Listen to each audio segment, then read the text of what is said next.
Salut les gens. Bon, aujourd'hui pas de market review, je suis occupé. Et puis, j'ai pas grand-chose à dire de plus hein, que ce que j'ai pu dire hier. Je vais juste vous montrer un petit setup là, que je suis en train de finaliser. Enfin, j'espère, mais ça a l'air bien engagé. Alors ça, c'est easy money, franchement. Juste, je vous montre un peu le contexte. Voilà, ce que j'ai noté ici, on est dans une consolidation, la sortie session asiatique, et on voit voilà, une belle consolidation comme ça. Et donc là, je suis sur le Nasdaq, mais bon, franchement, vous pouvez prendre ça sur à peu près n'importe quoi, hein.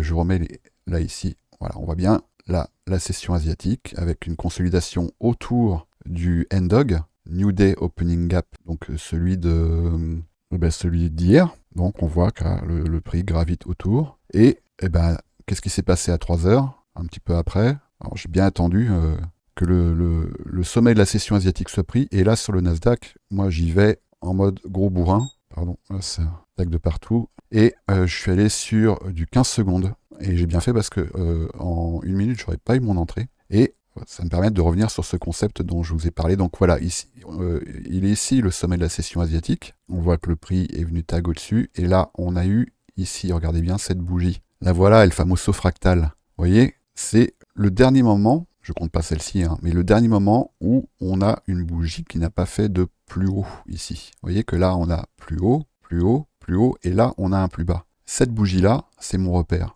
Et on voit que le prix est venu travailler légèrement en dessous, et il a créé ici un imbalance, un fair value gap. Donc, moi, je suis entré ici, à l'entrée du fair value gap, en 15 secondes, et après, forcément, la target, ça va être quoi? Ça va être le bas de la session asiatique, qui est ici. Le voilà. Alors c'est plutôt engageant d'ailleurs pour la suite en fait. Parce que là, on est sur une jambe, on est sur, à mon avis, quelque chose qui pourrait ressembler à un stage de market maker buy model du coup. Et j'aurais pu garder un moonback d'ailleurs, hein, parce que il est probable qu'on vienne revisiter cette zone, mais après le contexte dans lequel on est ici, moi je pense qu'à un moment donné, le marché va venir s'occuper de ce relative equal high ici sur le Nasdaq. Et bien évidemment, on a toujours en ligne de mire cette corrélation avec, avec Bitcoin, hein. Je vais me mettre en 1 heure. Voilà. Donc moi, ça m'inviterait à penser que à un moment donné,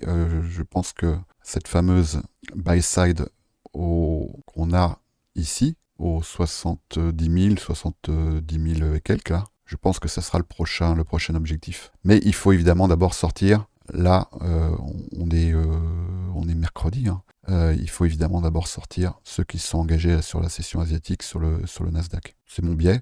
Ah, ça a l'air tout petit comme ça quand je me mets en 1 heure, hein. Donc voilà, en 1 minute. Et qu'en 1 minute, j'avais pas mes conditions telles que moi je les ai définies, un market structure shift. J'en avais éventuellement, j'aurais pu rentrer ici en 1 minute. D'accord? C'est-à-dire beaucoup plus bas. Donc moi j'ai privilégié une entrée agressive, quitte à me faire stopper, et ça c'est pas un problème. Voilà, ici j'ai entouré la fameuse bougie fractale, le retest, et puis après on va attendre que le marché fasse son job, hein. Je vais laisser la vidéo tourner et comme ça je vais pouvoir, si jamais je parle pas, je pourrais accélérer les moments où le prix travaille. Mais bon, a priori, franchement, vu le contexte, là c'est ce genre de modèle, ce genre de setup, c'est vraiment c'est cadeau, hein. Donc là ici on peut voir en 5 minutes, si je zoome uniquement ici, quelque chose qui pourrait ressembler dans ce contexte-là un sell modèle, avec donc ici un smart model reversal sur cette jambe-là, sur ce displacement. Mais après, si je fais jouer la fractalité, et si je vais en 1 heure, ici, j'ai quelque chose qui ressemble à un buy model. Et la vocation, l'objectif de ce modèle, c'est d'aller prendre une surface de consolidation qui pour l'instant est vierge. Hein, on voit que ici, cette zone-là de point d'intérêt, pour l'instant, elle reste intacte. Donc ça serait a priori, dans le contexte, ici en H1, l'objectif, ce serait sur le Nasdaq les 20 523. Et en 1 minute, ce serait donc le socle de la session asiatique, le plus bas de la session asiatique, donc les 20 368,2.